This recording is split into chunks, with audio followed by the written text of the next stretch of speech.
Hello, le Boardwalk Candy Palace. Un de mes endroits préférés de par le thème, la déco est fantastique. Ce qu'on y trouve dedans, je n'y suis pas insensible. Un petit histoire et secret, on va en faire le tour complet, on va voyager dans le temps, on va aller au début du XXe siècle, même à la fin du XIXe. Suivez-moi.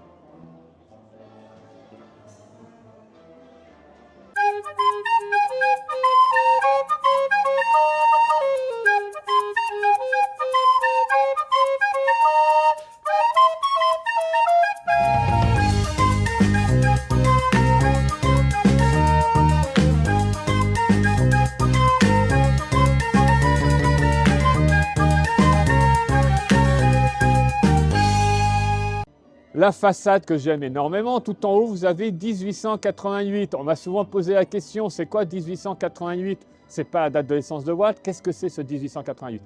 Je vous l'avais déjà expliqué dans d'autres histoires et secrets, notamment avec Emporium. La plupart des dates que vous trouvez ici, vous les prenez, vous les décalez d'un siècle en arrière et vous avez un tas de dates correspondant à notre parc. Donc 1888, vous voyagez dans le temps, on est en 1988, c'est le début des travaux d'Euro Disney qui deviendra Disneyland Paris. 1988, 1888.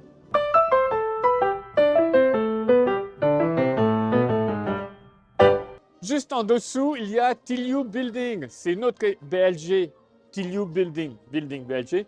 C'est une question qu'on m'a souvent posée aussi. Tilliou, c'est Monsieur George Tilliou, le père des parcs d'attractions aux États-Unis, à qui on doit le Steeplechase Park, le premier parc en 1897 qui fut créé à Brooklyn, New York, Coney Island. Le premier parc de Coney Island, on le doit à Monsieur George Tilliou. Un grand merci à ce que Coney Island et moi, c'est une très très longue histoire d'amour.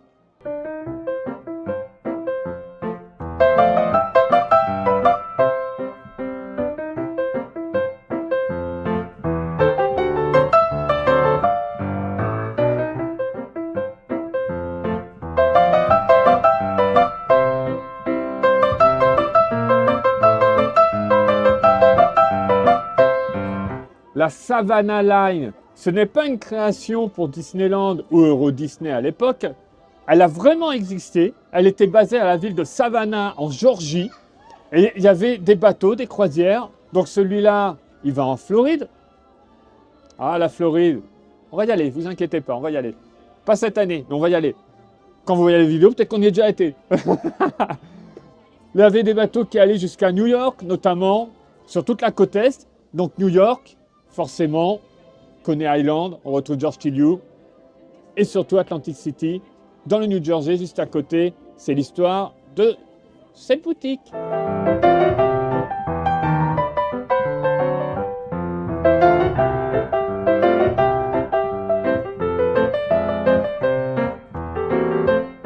Vous avez un corner sur Main Street où vous pouvez prendre à emporter, direction entrée dans la boutique. Vous avez le même contenu, vous avez aussi la réduction PA. Mais ce qui est très intéressant, c'est juste au-dessus, les fenêtres. Donc, General Suppliers, Big Deal, on a Paul Mullet et Hershey qui sont les fournisseurs officiels de la nourriture qu'on va trouver là pour la storyline. Mais ce qui est très important, c'est juste à côté, Two Brothers Incorporated, rêveurs et faiseurs.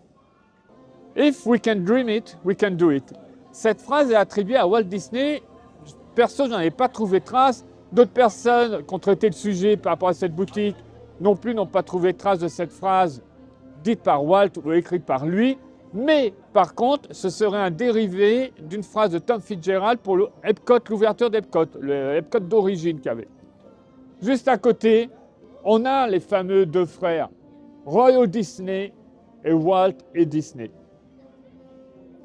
Créateurs et partenaires. Dans la grande tradition du début du XXe siècle, les vitrines peintes à la main, regardez comme c'est magnifique, on a le verre encore, ça a été fait autour. Donc faites-vous plaisir avec quelque chose de doux. Qu'est-ce qu'on nous propose?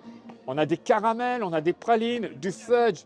Le fudge est une grande spécialité américaine, c'est fait à base de sucre, de beurre, de lait, tout ce qu'il faut pour la ligne et les dents. Alors à l'origine, le fudge, c'est essentiellement les arômes vanille et chocolat. Ici, vous pouvez trouver un tas d'arômes différents. Au fil du temps, bien sûr, aux États-Unis aussi, on a maintenant une multitude d'arômes.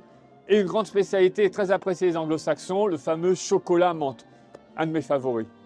Et on en a une deuxième différente de l'autre côté de la porte. Là, on s'adresse plus aux dames, aux ladies, avec de très belles boîtes décorées qui sont magnifiques pour offrir.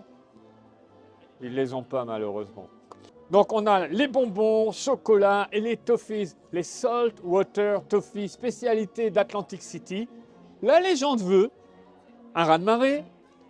L'usine de bonbons est complètement inondée. Ils n'ont pas envie de les jeter. Il y en a un qui va goûter qui dit hey, mais c'est bon. Passer à l'eau salée, c'est bon en fait. Ainsi va naître le fameux Salt Water Toffee. Bien entendu, amateurs de Friends, vous vous rappelez, Ross, il en parle.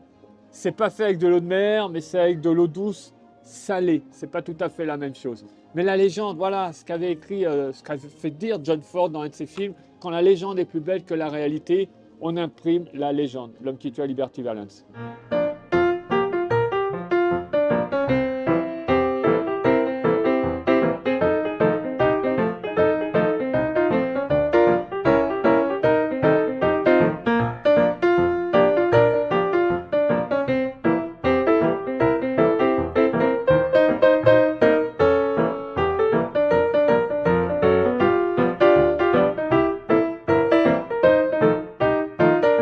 Vous avez de magnifiques colonnes de verre.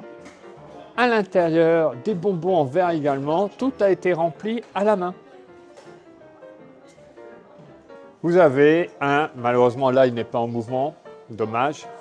Mais regardez, cette attraction imaginaire avec des ballons, mais avec des saveurs aussi.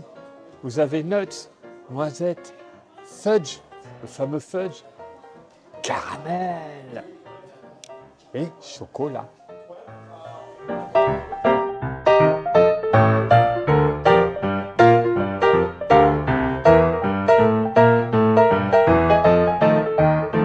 Au fond du magasin, on a une superbe fresque de Jim Michelson, à qui on doit également des fresques concernant le Disneyland Railroad, un tas d'autres choses, un fantastique imaginaire, un artiste incroyable.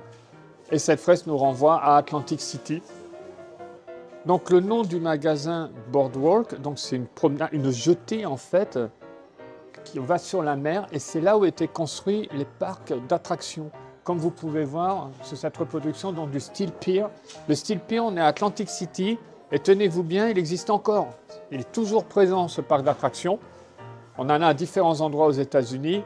Donc ces jetés en bois allaient jusqu'au bord de la route. Ça permettait aux gens qui étaient dans les hôtels en bord de mer d'aller s'amuser, d'aller manger et boire également, comme dans tous les parcs d'attractions, fêtes foraines, sans se foutre du sable sur les petons. C'est important, surtout quand on rentre à l'hôtel après.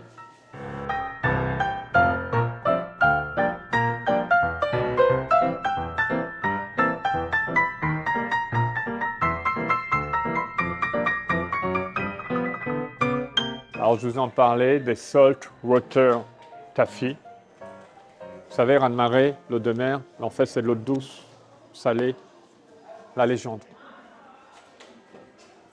Vous voyez ce visage qui nous regarde en souriant? C'est Tilly. Tilly de George Tilly, le créateur donc à Coney Island. On voit le début de la vidéo. Donc Tilly, vous l'avez sur les petits coupons au Steeplechase Park qu'il avait créé. Ça représente sa tête. Donc quand vous achetez les billets pour les attractions, il avait sa tête dessus. C'est devenu la mascotte de Coney Island en soi. Donc là, bien sûr, on n'est pas à Coney Island, on est dans le New Jersey, on n'est pas à New York, qui est juste en face à Atlantic City. Le Steel Pier, toujours présent. Mais vous vous rappelez, à l'extérieur, on avait 1888, 1988, début des travaux d'Euro Disney. 1892, 1992, ouverture d'Euro Disney, Disneyland Paris.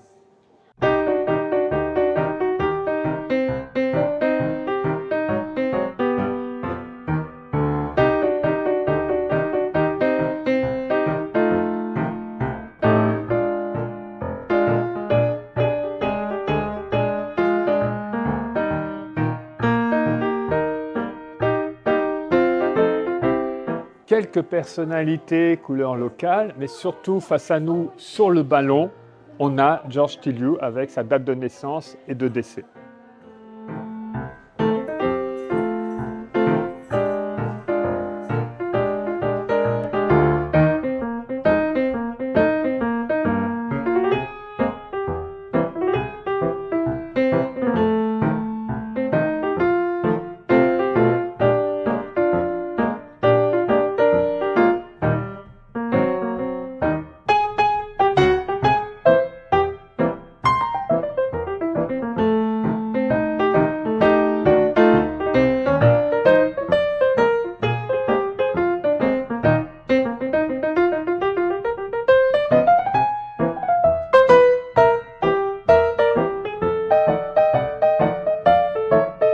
Levez la tête quand vous êtes dans cette partie du magasin et vous avez à nouveau comme une tente d'un chapiteau, puisque c'est la fête foraine, c'est la foire, ce sont les attractions, on rentre dans un chapiteau.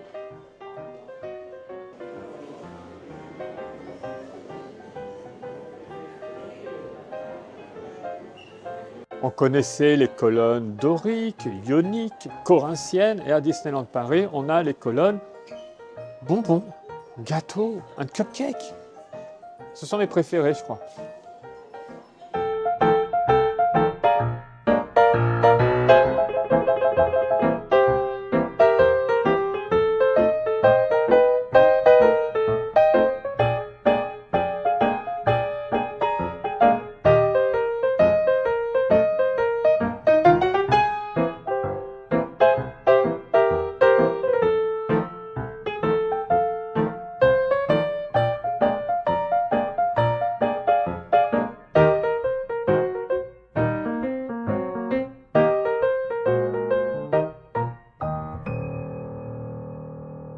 La partie historique étant terminée, entre guillemets, je viens vers toi. Pourquoi aimes-tu cette boutique, la petite Stéphanie? C'était ma boutique préférée depuis le premier jour où je suis venue à Disneyland Paris parce que j'y retrouve une atmosphère vintage que j'ai vue dans des centaines de films américains. C'est magnifique, c'est coloré. On s'y sent bien, je sais pas, c'est vraiment pour moi la boutique de bonbons que je rêverais de trouver partout. Je rêverais de voir ça dans Paris, je rêverais de voir ça dans toutes les capitales du monde, un endroit comme ça festif, il y a des manèges, il y a des couleurs, c'est une explosion de saveurs et de couleurs. J'adore, je me sens bien dans cette boutique.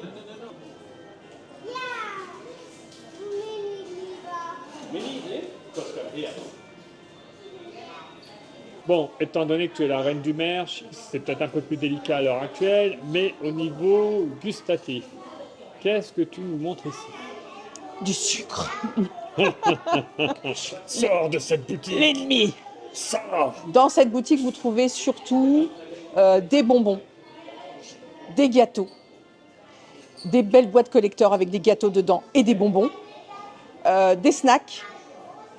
Alors, il y a deux choses différentes. Il y a les choses qui sont fabriquées sur place à la fabrique de gâteaux de Disneyland Paris et qui sont présentées au comptoir là-bas, où beaucoup de gens vont, qui changent avec les saisons. Il y a des grands classiques qui sont là tout le temps, comme les fudge, comme les cookies, il y a toujours des offres en plus, bien sûr, hein, 3 achetés, le 4e offert, ils nous ont là-dessus.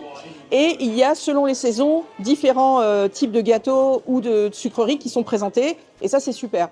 Tout est frais et exclusif à cette boutique. Voilà. Et sur place, devant vous, la barbe à papate est faite. Et vous avez après les snacks et les bonbons qui sont... Alors, il y a des bonbons qui sont au poids. Ah, bah tu nous montres ça en détail. Bien sûr. Pour 4 € les 100 grammes, vous avez des bonbons Haribo. C'est un partenariat avec Haribo. Ce sont des vrais Haribo. C'est-à-dire que ce n'est pas une fraise lambda, c'est une fraise Haribo. Et c'est interdit maintenant. Vous vous munissez d'un sakinet. Que tu reposeras vite après. Le sakinet vous sert à entreposer les différents bonbons que vous prenez avec ce genre de choses, comme ceci. Vous ne touchez pas avec vos petites mains toutes sales. Et sinon, vous avez aussi un autre outil qui est la pince. Si je ne me trompe pas, nous avons des bonbons exclusifs à Disneyland Paris. En forme de Mickey. Oui, mais ils n'y sont pas. Voilà. Ils n'y sont pas. Par contre, il y a des très jolis cœurs bleu, blanc, rouge. Mais donc, il y a souvent des bonbons en forme de Mickey, en forme de Donald, en forme de... Voilà. Mais donc, vous avez un choix hallucinant. Je vous conseille ça juste avant le repas de midi. C'était mon habitude.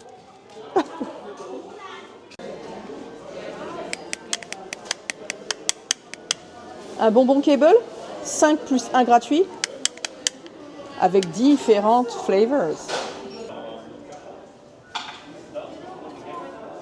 Sucette, candy cans, guimauve. Il y a vraiment beaucoup de choix. Et les sucettes, c'était mes préférés. Amateurs de boîtes, depuis quelques années, vous êtes méga gâtés. Non seulement il y a des boîtes avec des gâteaux qu'il y avait avant, avec Mickey, Minnie, ainsi de suite, mais maintenant il y a carrément les attractions, des choses. Il y a une collection de boîtes hallucinantes. On trouve même du thé maintenant, depuis quelques temps là, on trouve du thé. Il y a vraiment tout ce que vous voulez à déguster. Et il y a aussi d'autres choses que vous pouvez acheter dans cette boutique qui sont assez nouvelles depuis 1 ou 2 ans. Vous avez aussi des pâtes Cars, les copains, et l'incontournable Reine de Neige. Je mangerai des pâtes. Il y a aussi les Mushlings. Les Mushlings, qu'est-ce que c'est? Les Mushlings, c'est une combinaison d'une peluche avec un produit alimentaire et son odeur, en gros, sa flavor, en gros, son goût, quoi. Donc, on essaie de trouver, puisque souvent, il y a les énormes comme ceci, et il y a les petites boîtes, et il faut deviner le personnage qui est dedans avec son odorat. Mushlings. Et qui veut de la barbe à papa? Existe en plusieurs tailles et en plusieurs couleurs.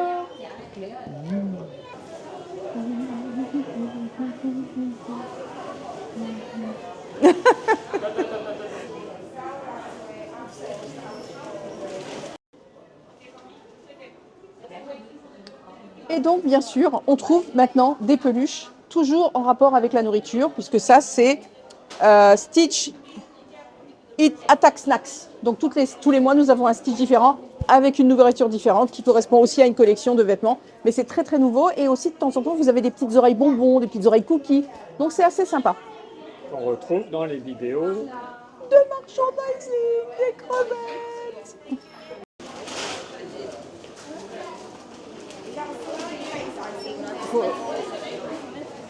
Normalement, Disneyland Paris a annoncé que cette boutique fermerait au 1er juillet pour rénovation et extension.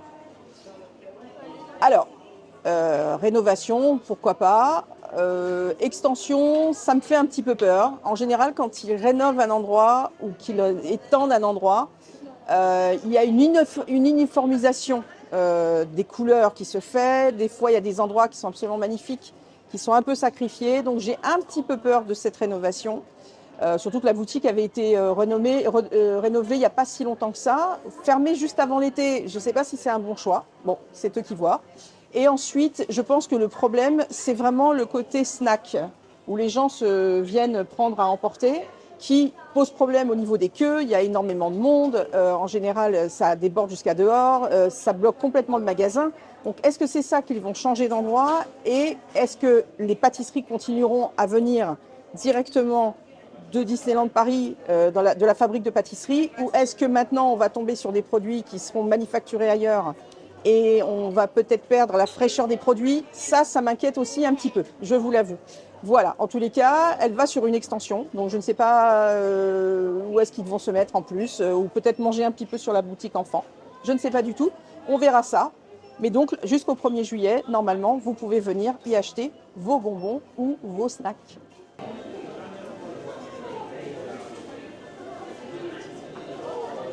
Ainsi se conclut cette vidéo d'un de mes endroits préférés.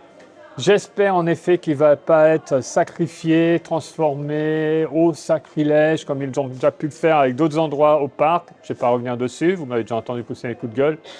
Donc j'espère que l'âme va rester. Pensez aux Imagineers de 1992 et avant. Gardez cet esprit-là. On est sur un style victorien, début du 20e, fin du 19e. Il y a quelque chose de magique. Tendez l'oreille aussi. Écoutez les petites musiques que vous pouvez avoir. Très Americana. Bon, ben maintenant, moi, j'ai faim. Et j'espère que vous aurez appris beaucoup de choses. Soyez curieux et poussez vos limites. Bye bye.